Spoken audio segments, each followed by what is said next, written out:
Mark, you're like the producer. Amy's the star. Yay! Can you see my callus? Welcome to my life, Brandon. Touche. Hey. All right, 3, 2.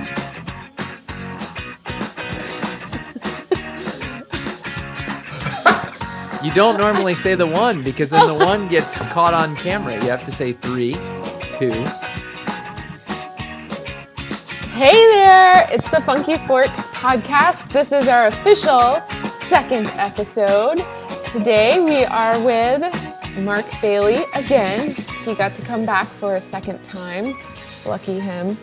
We're also with the owner and operator of Go Headquarters. He is also trainer extraordinaire Brandon Rahe. Yo, yo. He is here to basically be taken through the ringer of trainer questions. Makes me nervous. The good news is, at least for my end, so actually let me explain how this is all going to work. Mark is on the episode, the podcast today to ask Brandon more guy-focused questions, and I am going to ask Brandon more lady-central questions. Nothing weird, but questions you would more likely get from a woman as opposed to a man. What if I want to ask lady questions as well? You can ask lady questions, Mark. Okay, good. Brandon, I wanted to start. I know you're really legit. I totally look up to you and think you're awesome, but I want you to tell everybody else why you're so awesome. Just a little bit about your credentials, your education, your work history, all that good stuff. Wow, what an introduction. How do I follow that up with actual credentials? So I grew up in fitness and sports my entire life. I've been active in, healthy capacity since childhood. I had brothers and sisters growing up, so I had a competitive environment to kind of breed from, which has been great. And then I went to University of Florida, got my bachelor's degree in exercise sports sciences. And then I've been personal training and fitness coaching ever since then. I started Go Personal Training back in 2003. I've been certified through the American College of Sports Medicine as a health fitness specialist. And since then, I've done myriad of other certifications and things like that. USAW, weightlifting coach for Olympic lifting, CrossFit level 1 trainer, a number of specialty certifications like TRX suspension training and battle ropes and things of that nature. And then just always pursuing my own continuing ed on specialty work and just doing my own research through mentors of my own on YouTube and podcasts and books and things of that nature. So I've got well over 15,000 hours of coaching sessions under my belt at this point. As a trainer now, I can say that's really incredible. That's a lot of hours. Awesome. So, Mark, I felt like you were about to say something. No, I'm... You're blown away. So, yeah, that's a lot of hours for anybody in any job. Totally. No, absolutely. Yeah, it's been a long road. It's been really fun, and I've learned a lot over the hours, and my training has evolved over over 10 years of straight doing this as my full-time livelihood. So I've learned and continue to learn a lot every single day from every single client. Somebody has something different to offer and teach me or give me a reason to learn something new. So that's a great part of the job, and continue looking forward to having that in the future. It keeps me interested and motivated. What do you think is the most interesting thing that's changed over like the 10 years you've been doing what you've been doing? Because I think training and the field of athletics and fitness and nutrition has just changed so much in such a short amount of time. Mm-hmm. As unrelated as my answer may seem, I think my answer would come down to information. With the internet and technology, everyone has access to all sorts of stuff. Even health fitness magazines, right, have, grown exponentially over the past 10 years. So when I first got into this, which would have been about 2003 professionally, you almost had to go to a professional to kind of figure out what it was you should be doing. Nowadays, it seems like, especially with the boom of CrossFit, for instance, that's just widely recognized and debated, everyone just has a say in something. It seems like everyone's got a blog or an article or a podcast or whatever to put their 2 cents in on it. And, so I don't know. It takes an expert at this point, I think, to narrow down what is right and what is wrong because of all the myths and misconceptions that have been developed, which we'll probably get into if you're asking questions from a lady's perspective or a man's perspective. I can maybe guess what some of those topics may be. But yeah, I'd say information has evolved so much, and styles following that information have shifted in trends accordingly. Yeah. And kind of going off of that, you were talking about like CrossFit, and it made me think of it when you were talking about your certification and your ongoing education.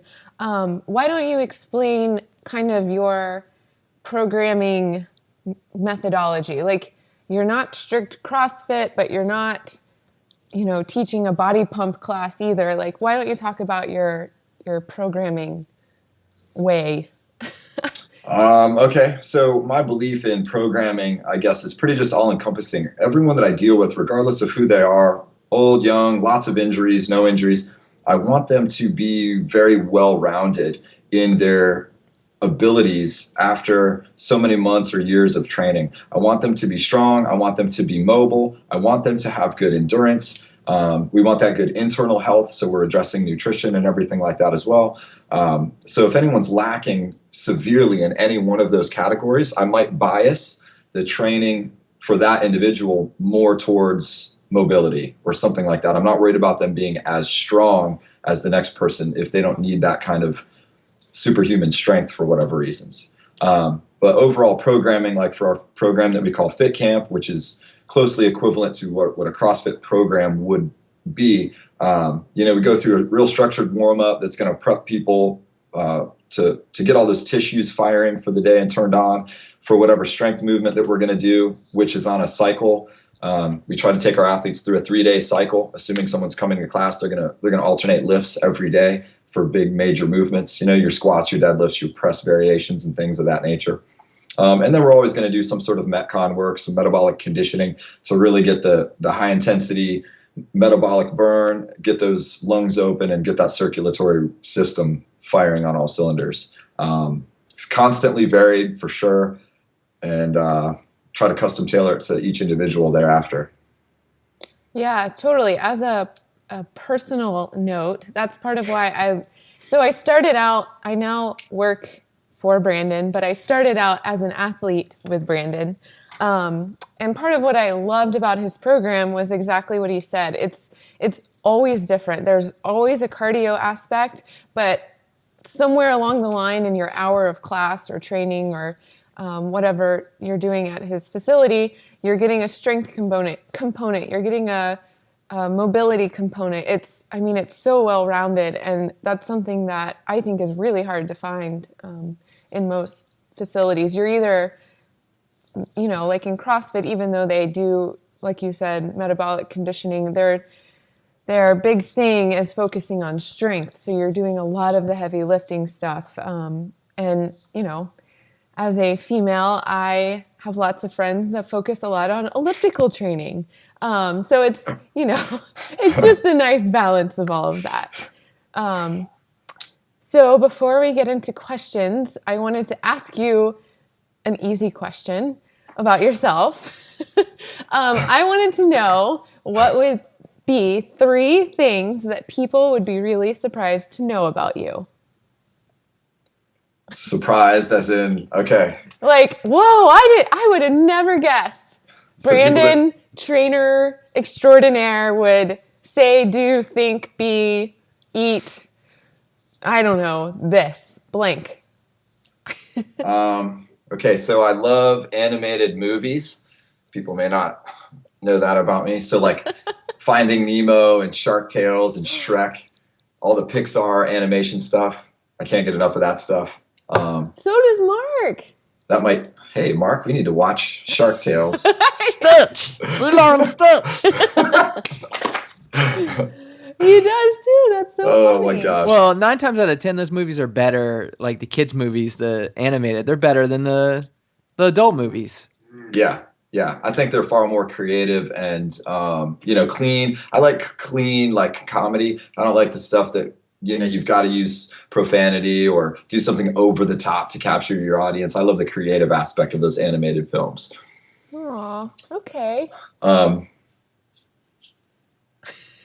blanked. Okay, so I've got. Well, see, people that know me know that I'm a hunter, Right. but I've got I have frozen squirrel in my freezer right now. Might surprise the average listener. That might be a little. Brandon is a bachelor, so that can happen a little more easily than it would maybe say if you were living with a female. If I opened our freezer and there was like a frozen squirrel, it would be very interesting. So We're gonna have to fire up the grill. Third thing, I guess, would maybe be that I have a crazy sweet tooth. yeah. I think people overall assume that in my fitness capacity, I'm like 100% clean eating, whatever. That's definitely not the case. I eat healthy enough to sustain a healthy body fat and a fair level of performance in terms of lifting and cardio and everything. But yeah, I love sweets, and Bear Claw ice cream is my favorite. So that may surprise a few people. I like that though, because I get that all the time where people are like, oh, you probably have no problem saying no to French fries or whatever. And I'm like, no, I usually eat the French fries, let's be honest. So Yeah. it's okay. Yeah, I can relate. I'm gonna, occasionally when we go out, I'm definitely gonna have fries and things like that, and sweet potato mash at Mojo's Barbecue and all that good stuff. Oh. Let's not talk about it. Yeah. Let's keep talking about bear claws and mashed sweet potatoes. Yeah, good times. Okay, cool. Well, I like all those answers. I was surprised about the animated movies. That was a good one. All right. I thought you were going to say anime, but I'm glad you said like Finding Nemo and things like that. So that would have been not surprising. That would have been shocking. Brandon like anime. That'll shock me too. Okay, so I'm going to start my women-focused questions. And again, My specialty. yeah, his specialty is women. Should we go back and forth? We can do that. I like Okay, that. let's do that. Okay, so first question is probably the one you hear the most. You probably can already guess what it is. When women come to your facility and you say, okay, we're going to do deadlifts today. Woohoo! And they say, I'm not doing that. I don't want to look like a bodybuilder. What do you say to that and why? I sigh. I roll my eyes. Get a little theatrical at the annoyance of it. Because I've said that to you. Yeah, you fall into the category. Yes. That is by far probably, when it comes to weightlifting, assuming that I'm going to put a barbell or a heavy object in front of someone, is probably the number one concern for women, is that exact thing, is whatever, is like getting bulky, whatever, in some capacity. Mm-hmm. And my response to that is name one person like in your life personally that that lifts weights that looks bulky. I don't think I've ever had anyone come back with an actual answer or a name of an individual. So I think that brings the scope down to their level, as opposed to being maybe what they see in a magazine or on TV, where they're seeing the other end of the spectrum instead of just the average like fitness enthusiast that's being healthy. They have that vision in their mind that it's some big, very, very muscular woman. And it's just, people can't. Even my most trained female athlete, I would not consider to have any form of masculine physique at all. So it's just much harder to come by than people realize, which is unfortunate, because I think that holds a lot of women back in pursuing a greater level of strength and health and enjoyment, like in their own lives. Because once they overcome that fear and start doing it and realize that those effects aren't happening that they thought were going to happen, they enjoy weightlifting and pushing themselves in those ways. So it's sad to know that so many people are held back from a myth like that. And to get that masculine physique, like women would have to actively be trying to get that, right? Like they'd be have to eating a certain amount of calories, certain macronutrients, fats, carbs, protein. They'd have to be trying to get that physique, right?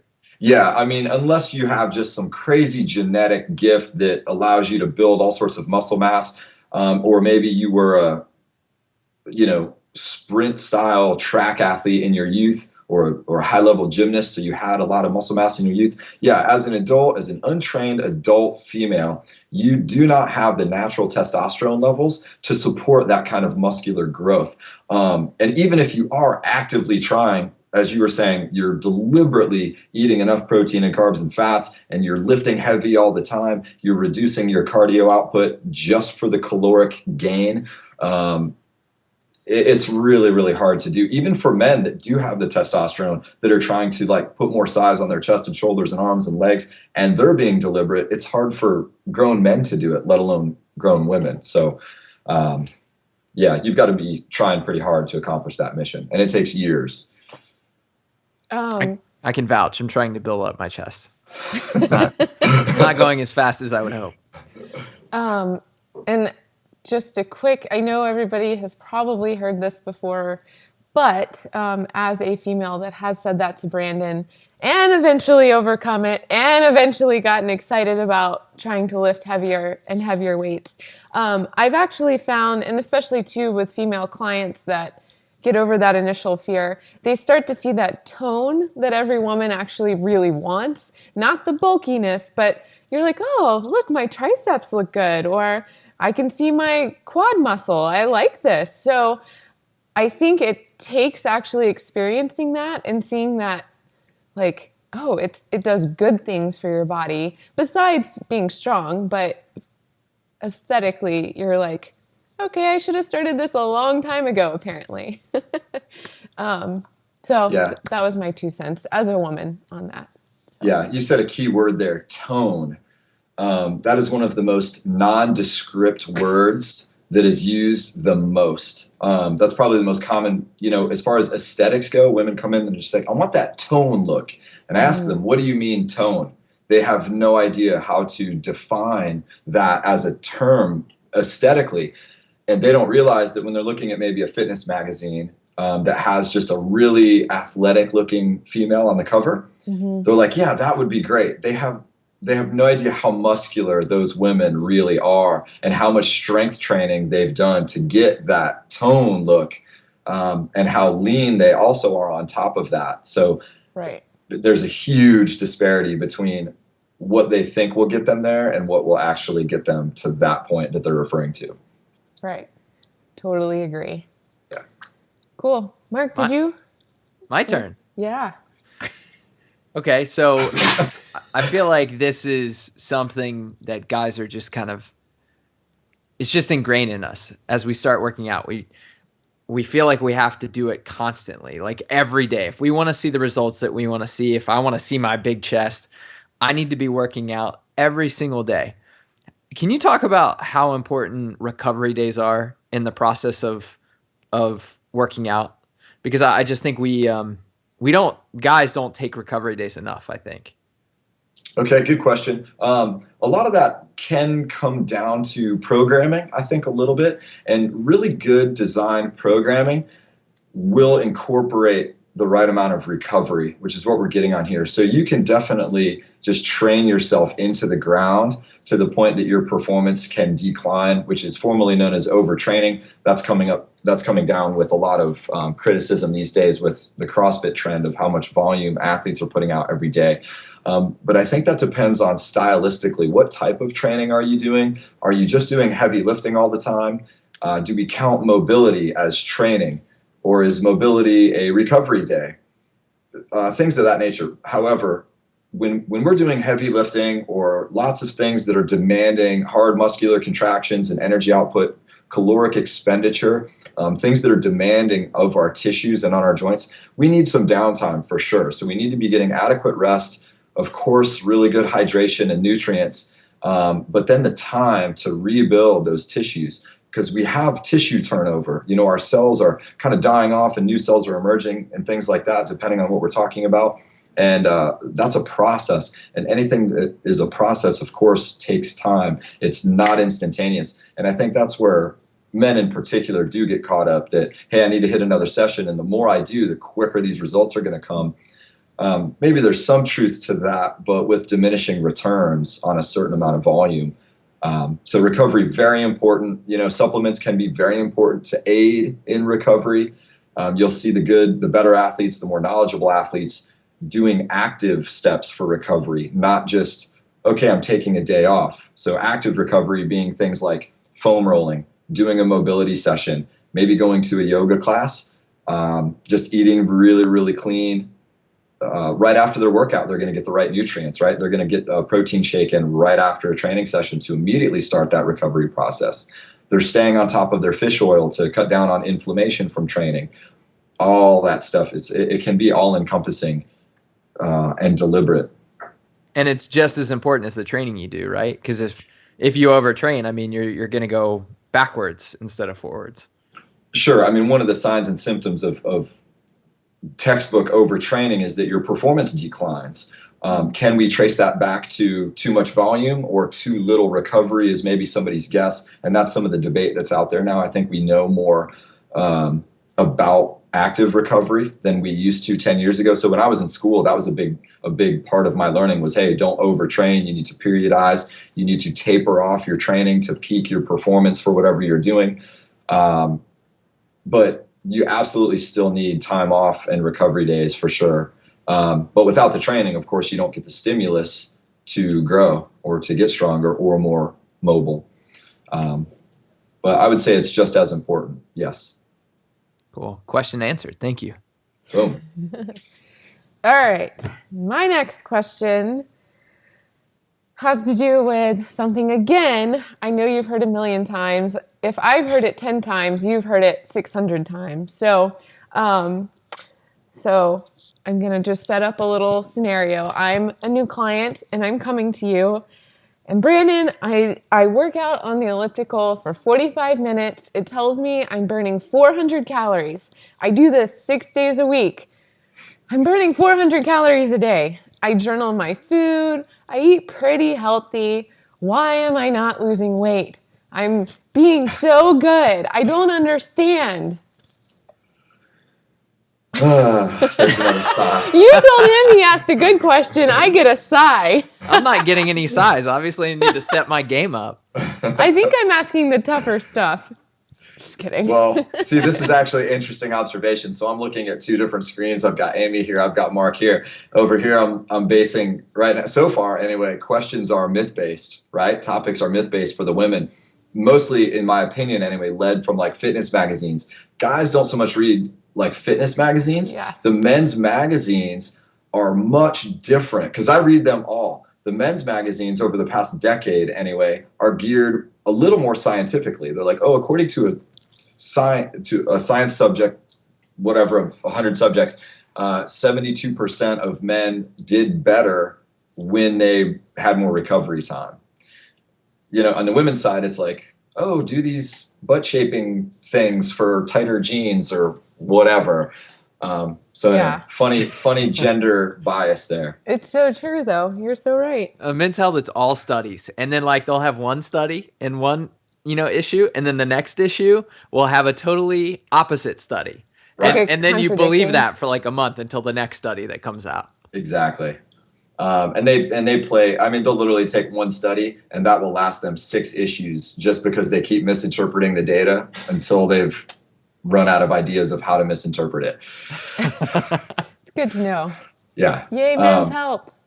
Yeah, that's why I feel really blessed in this industry to have the science background that I have, like on the collegiate level, the bachelor's degree, because most trainers and coaches that I come across in my day-to-day life don't understand the implications that the studies actually are showing. They assume that there's causation when really we should be talking about correlation. And that is night and day difference as far as how we respond to the information that we maybe learned or didn't learn from a study. But people hear that there's a sudden correlation between prostate cancer and people who took fish oil supplements. And then everyone freaks out and stops taking their fish oil.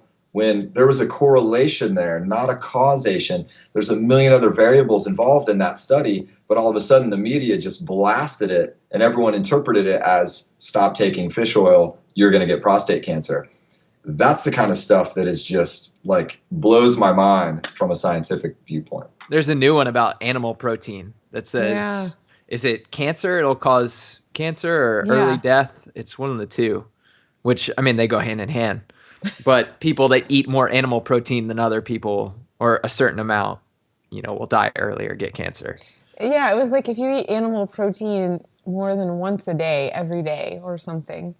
Yeah. And look how many times over the past 20, 30 years we've gone back and forth on eggs. Are eggs healthy? Gosh. Don't eat eggs one year, eat eggs the next year. I mean, there's commercials on TV every year, depending on the side of the fence that they're on that year, that are either promoting eggs or promoting egg whites because of cholesterol. And, you know, scientifically, there's no studies that show, there's nothing scientifically that's shown an increase in like egg cholesterol leads to lipid profiles being elevated. That's one that drives me nuts every time. I was just talking about this with one of Mark's friends who told me he ate 2 bagels to get fiber and protein in the morning. All right. Good luck with that, Mark's friend. But I mean, that's, I feel like it's hard because I remember eating bagels and thinking how important it was to fuel my workouts, just not knowing, you know, that a bagel was just like a total gut bomb, you know, and it's a good word. I told him, like, if I ate a bagel today, it would probably make my body explode. I can't even imagine eating a bagel, let alone a slice of bread. That's going to be our next t-shirt. Your lunch is a gut bomb. That's a great, the funky fork. Yeah. Oh my gosh. There you go, Brandon. Dial that in, Amy. Come on. Amy, can I ask my next question? Because I think it relates to what you just asked. Well, sure. I mean, you didn't answer it, but I know. In all fairness, I didn't answer Amy's question. I know we got so off on a tangent, but I haven't forgotten the question. And you can summarize it. Like, I pretty much think I know what you're going to say, and it can be as long or as short as you want it to be. Okay, so we've got a lady. She's doing the elliptical 45 minutes a day. She's tracking her food. She can't lose any weight. So obviously, typical scenario, right? She's been doing the same thing day in and day out for how long? At what point do we consider ourselves insane by repeating the same habits and expecting a different result? Right. So this is no different than any other aspect of your life. If you do the same job 9 to 5 every day, you never ask for a raise, you never do anything else, that's all that you can ever expect from that. Fitness is no different. So my advice is, A, I want to see the nutrition journal. B, I'm going to attack that nutrition journal pretty fiercely because misreporting, underreporting, leaving key things out, all that jazz happens every single time. I don't know that I've ever had a client that hasn't underreported or misreported, especially when it's someone that I haven't actually worked with and gone through that process myself for them to teach them exactly how they need to do that. The honor system there tends to be pretty loose with themselves. And then, of course, we've got to get off the darn elliptical. What is that thing doing for anybody? That machine is overestimating the caloric expenditure. It's a generic number plugged in. That's as much marketing value as anything. Like, oh, look, you'll burn 600 calories an hour on this. Whatever. That's total bullcrap. So anyway, they've got to mix it up, do something more metabolically active, switch them into things like strength training, work on their mobility issues.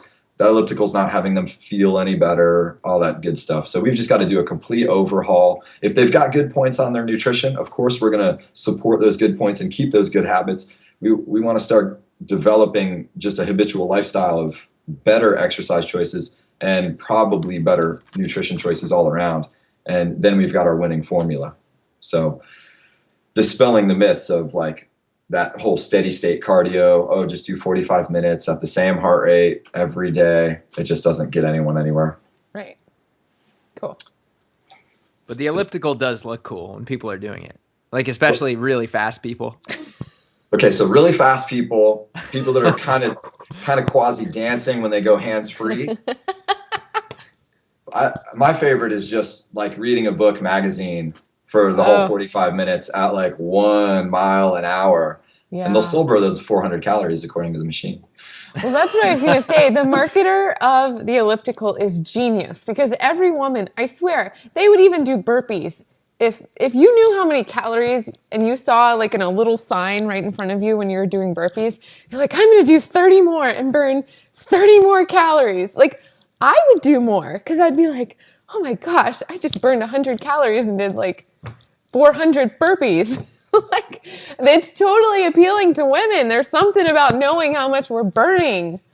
Oh my gosh. So one of my youngest athletes, young girl, super, super fit. She's made tremendous progress over the past 6 months that I've been working with her. Strength numbers have gone through the roof. Body fat's come down significantly. She gets a heart rate monitor about a week ago for her birthday, right? All of a sudden, she comes in today. Every set, she's like looking at her heart rate monitor to check how high her heart rate is, which doesn't bother me so much, but I know where this is going. Conversation kind of goes on. She's like, I just want to do cardio because I'm seeing how many calories I'm burning. And I'm like, what we've been doing for 6 months is working tremendously. Look at all your numbers. Your body fat is down like 8% within a short period of time, like healthy weight. She looks fabulous. She's stronger than she's ever been in her life, tenfold. And now she wants to switch gear to cardio because her heart rate monitor kind of tells her that. Mm-hmm. So like girls are definitely wired differently than guys for how we view this stuff, you know? It's all the media. They just pump that stuff to us. Just burn a sweat on the treadmill and you'll lose all your weight. If you need to lose more weight quickly, go running on a treadmill. Yeah. Or dancing to the oldies. Wait until the iWatch comes out, Brandon, and everybody's going to be looking at their heart rate. Man, especially I'm glad this guy. Waterfi doesn't have a heart rate monitor attached to it. Okay, so my turn. Your turn. What, Brandon, are some common lifestyle mistakes that guys make, you know, both that affect training directly and also indirectly the results that we see based off of that training? Because, you know, like, you know, a hard workout that we do in your gym for an hour, what are some mistakes that I'm making outside of the gym that are really killing me that I could stop making today? Okay, great question, first of all. Thank you. I didn't even need a sigh on that one. Did you know that? Man, that was good. There was no sigh. I'm like wanting to answer this. I'm going to pay for that later. Dang it. Okay, so first of all, for guys, this would go for girls a little bit too. Alcohol is probably one of the more common, like it's both indirect and directly going to affect your performance and like fat loss, for instance. A lot of the time when we talk about fitness, we're assuming that we're talking about fat loss, just because that's what we see as coaches anyway. Amy and I, most people come in the door wanting to lose some body fat. So when people have a hard workout, they go home, oh man, I want a beer or I want a glass of wine or whatever. Well, the one glass inevitably leads to 2 and 3. And then of course we're going to go out that weekend and we're going to have a few beers or drinks with the buddies or the family. So alcohol, look at the science for that. A, it's a ton of empty calories. B, it's going to negatively affect your sleep, which comes back to your recovery topic earlier. So now we're not recovering properly. And then all the studies are showing now they're testing direct, like I'm going to use the word correlations right now between when alcohol is in the system and how ineffective the fat burning metabolic process is while alcohol is in the system. So even if you're in a caloric deficit and you had a hard workout and your body should be burning body fat right then you have alcohol in the system, that fat burning process stops or it slows way down to metabolize the alcohol. So you've diverted all your hard work and progress to deal with your alcohol intake. So that's probably the number one thing I would say that you can do today to help that. And just quit it completely. Or you're saying maybe, you know, if you're doing it a couple of times a week, totally limit it. I mean, definitely, right? Definitely we think about binge drinking. We go out, we have 5-6 beverages in a night. We're a little hungover the next day. That's the kind of stuff that's really tanking your system. It's clearly toxic to the body's environment. You feel horrible the next day. You're delirious while you're intoxicated. You know, all that stuff is pretty, I think, well known at this point. But yeah, I don't see as much benefit in alcohol as everyone clings to. And the reason people are clinging to it, and I see this with food all the time, is like, oh, well, wine's good for you, right? Yeah, it's a bottle of nice, real healthy. Yes, is there science to support that red wine has health benefits? Absolutely. But again, I like to back out and say, well, what's your total caloric intake? Now, out of all that calorie intake, what is the percentage ratio of macronutrients? How much is coming from carbs versus fats versus proteins? If we're carbohydrate dominant and then we add 2 glasses of wine a night, now we've shifted the percentages that much further in a negative direction. Plus, we've lowered the fat burning metabolism process because alcohol's in the system. That's a big, big loss lifestyle wise that's really affecting your results and your training. And then if you're sweating out the liquor the next day in your workout, I can't tell you how many countless times that I've had people come work out the following morning after a night of, debauchery of some kind. And they're struggling, and you can smell it sweating out through their body, and they're not firing on all cylinders. That's going to be a maintenance level workout at best. Could have been me a few times. So that's the number one thing to come in mind. The other thing would just probably come back to recovery, like sleep. I think people may not value sleep enough. They stay up too late. Now that, TV and internet and all that stuff, I think is consuming us past when the sun goes down.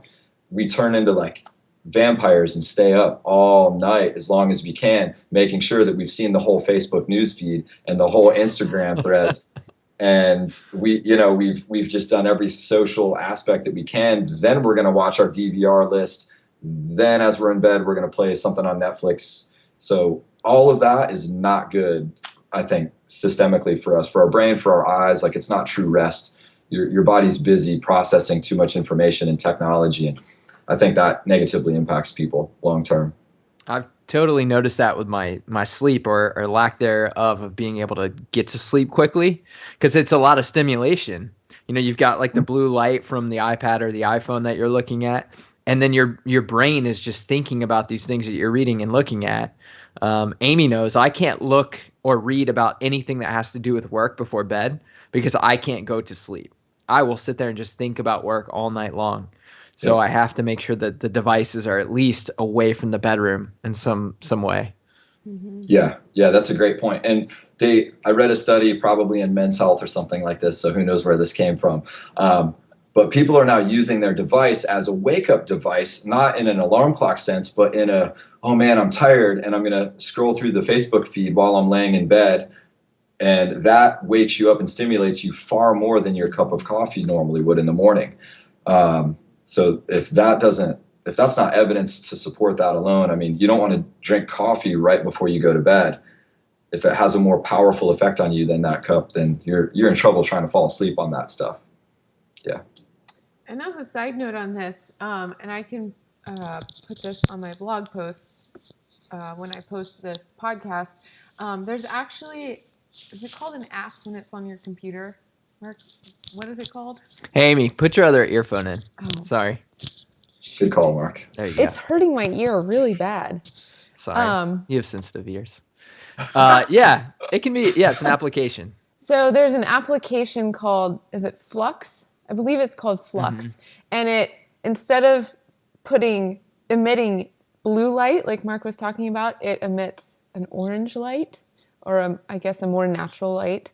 And they have it for the iPhone as well. So, because someone I was talking about said, well, I have to work at night. It's part of my job. I guess their hours were something like in the afternoon till late at night for their job. And so I did some research and tried to find a way so that they could then go home and still transition into an easy sleep pattern. And that I actually use it on my computer if I am working at night. And it does actually work pretty well. So, oh, Gunnar says hi. Gunnar, Brandon's big old Great Dane. Sorry. Cool. So for time reasons, I'm going to ask one more question. Did you have any more, Mark? No, those are my two big ones, I think. Okay. We could probably talk to Brandon all day long. That's true. So this one will probably elicit another sigh. Sorry in advance on that. It has to do with juice cleanses. Yes, this is a good one. Okay, so probably the last month or so, I've personally experienced a huge rise in people saying, I just want to do a juice cleanse because I heard I can lose 10 pounds after my 5-day juice cleanse. And I'm really excited because I like fruit juice and I think I can do this. Talk to me about this, Brandon. Talk to me about juice cleanses. Okay. Juice cleanses can be beneficial. I'm a big advocate of intermittent fasting. Mm-hmm. And in my opinion, juice fasts or cleanses, if you will. So the difference between a fast and a cleanse, I guess I'll go into that real quick. A fast of any kind is literally going to be a lack of intake from either a particular food or group of foods or food altogether. A cleanse is designed to actually filter a certain body part, if you will. So there are colon cleanses, there's kidney cleanses, there's liver detox, there's that kind of stuff.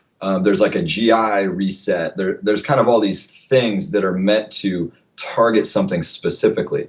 So versus not eating anything. But the majority of people are doing a fast or a cleanse. They kind of use those terms interchangeably, are doing that to lose that 10 pounds in 5 days, having no clue that on that 11th day, when they reintroduce their normal calories in their normal life, by day 13, their body is right back to normal. Mm-hmm. Yes, they're going to see a loss of weight, most likely. Probably 85% of that within the first 2 weeks is going to be water weight, not exactly fat loss, because water follows solutes. So carbohydrates are a solute, salt's going to be a solute. So water is going to go with those things, and we retain that as part of our body's homeostasis. So with a juice cleanse of some kind, your calories are just so low, your carbohydrate intake's so low, your body just doesn't have the sustenance to support its normal weight, hence weight loss. And I encourage people to do those sort of things as a habit-forming behavior. Part of the reason that I do intermittent fasting is to just keep my appetite regulation in check. I want to know that when I'm eating and what I'm eating is appropriate, and I don't want to eat just out of habit. Most of us, let's say we take a lunch break at 12 o'clock, we're going to start thinking about that at 11:30 a.m. We're starting to think oh man, I can't wait to get to lunch. I can't wait to get to lunch. I'm going to have my cheeseburger and fries or whatever. Well, the thing is, you're not really hungry. You've just programmed yourself to eat the cheeseburger at 12 o'clock. And so at 11 o'clock, your mind is already going there. It's just like clockwork. So what I love about intermittent fasting is that when you surpass 12 o'clock and you didn't eat, you realize you know what, I'm not hungry. I thought about eating that whole time, but I really didn't need it and I'm not missing it right now. You just kind of fill up on some water. So juice cleanses, I think, are a good compromise for that sort of habit forming and habit breaking, maybe. Mm-hmm. But you're still getting in some calories. They don't feel quite as deprived as a true fast. But as far as health benefit, it's just not sustainable long term. You can't live on that forever necessarily. But some people, I think, initially to maybe jumpstart their system a little bit. Let's say someone's really, really heavy and they need to lose 60 pounds or more, and they want to kickstart their weight loss program with a 10-day or a 15-day fast with juice, coming in, actual veggies and fruits being mixed together. That'd be a good jumpstart for them. I wouldn't object to that. Yeah. You were talking about the learning your appetite again, and I think it's interesting because, again, bringing up kind of those women's health-focused magazines, they threaten that if you don't eat your every 2 to 3 hours, your metabolism's going to slow down, you're going to gain weight, and I think it also fuels why people aren't as in touch with when they're hungry or not. Because again, us women, we're well, I don't want to gain weight. I'm going to eat my 100-calorie snack pack and I'm okay. Just avoided some weight gain. So I could talk a lot about it, but it's just very interesting. And I think there's a lot of information on both sides out there. Like I said, again, a lot of people push the idea that, oh, I've got to eat all the time or my metabolism drops, and we wouldn't want that. So Yeah, for quite a while, the starvation myth had its hooks in the general population. That if you eat too few calories, your body's going to go into starvation mode or preservation mode, and it's going to keep all the body fat so that you don't starve. And I kind of go to the extremes to give examples here, but take someone that's suffering from extreme anorexia. They are starving themselves to death, and look at what their body yields. It burns all of its fat, then it starts wasting away muscle, and you're down to bone and skin at that point. So starvation mode only gets us so far. Yes, we can operate on a pretty low level of calories. A million studies have been shown to not the lower your calories are, but people that have a fairly low caloric intake live the longest lives. You could get into a whole nother conversation on that. But yeah, most people that I meet have no idea what their taste buds should be doing, have no idea what real hunger pangs are, and strictly eat out of habit and timing. yeah. Cool. Mark, you said you did not have any more questions? We lost your audio, Mark. Get with it. Hello. Oh. Welcome to the Sorry. podcast. Welcome Muted to the myself. podcast. Mark Bailey. No, how long have we gone? I think we've gone almost an hour, right? 48 minutes officially. I think we can let Brandon off the hook. As you guys know, I have no life, and so I'm good. You're just so interesting to talk to, and that's, I think, part of what makes you so fun to work with, but also just fun to be trained by as an athlete as well, because I do feel like you're a very trusted source to be able to come to. And Mark and I say this, even though it seems like a silly question, you don't ever make us feel silly. You give us a good answer, and you're very well educated and well read, so we trust it. So I just make it up as I go along here, Amy. is that the secret? I didn't say that at the beginning with my credentials. Oh, and he read one book, and he just makes up the rest. I just read Men's Health. Lord. That's what your degree is in. I like it. All right. Well, cool. Well, this has been... Oh, wait. I have one more thing. Don't go anywhere, Brandon. Mark, unmute your mic. I need you on this one, whatever it is.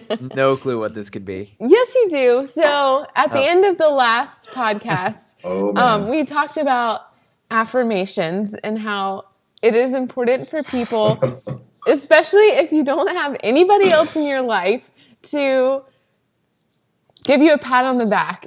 If you only have yourself to rely on, maybe, you should affirm yourself, and everybody should be proud of something in their day, or be positive or support themselves. So I would like to know one affirmation that you have for yourself or your day or your life in general. I know I'm putting you on the spot on this. This is rough. Oh my gosh, Mark this podcast this is gonna go another 20 minutes, giving me enough time to think about this. Mark can go first. Yeah, Mark. Oh, I did one last week. Yeah, but it's probably changed. It's a new day, baby. Come on. Affirmations should not be this painful. Maybe we have problems. We have serious issues. We need to work on therapy. This. I was super productive this week. I totally changed the homepage of our work homepage, and it took me 3 days, but I stuck with it. I wanted to quit. Worked on a PowerPoint presentation, which was miserable, and got through that. So I was productive when my back was against the wall. So I affirm that is that even an affirmation though? I don't think so. I'm going to go ahead and say no. It's like you're proud of yourself. That's great. I affirm that I'm proud of myself. I don't know. It sounded a lot like I went to work this week. I affirm that. Hey, for some people that takes a lot of pushing. Not Mark. I'm not saying that, by the way. But anyway, Brandon, do you have an affirmation? Can't wait to make fun of yours, Brandon. You're gonna have like no ammo here because I don't even know one. I mean, to parallel yours, this isn't an affirmation though. Let's see. I missed okay. several workouts this week, so I'm feeling pretty down about that. Okay. Gosh, this is horrible. This is the hardest part of my day right here. Well, well, then you're doing okay, if that's Okay. the worst part. I was hard pressed today. There was a spider in the gym, and a woman discovered the spider. I went to cure the problem and was halted in my tracks. Harm was not allowed to fall on the spider. So I felt pretty good that I was able to successfully remove the spider without harm. That's a rule in our house. Did you know that? That's no. No. We don't kill bugs. We just get them out of the house. Okay, not standard operating procedure in the Rahe household. Everything is dead.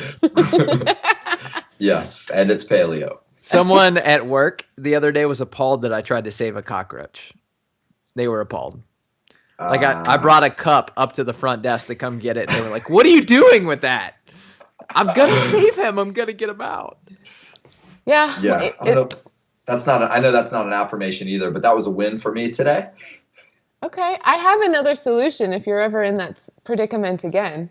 Bring it. You just set the Roomba over it and then empty the Roomba outside.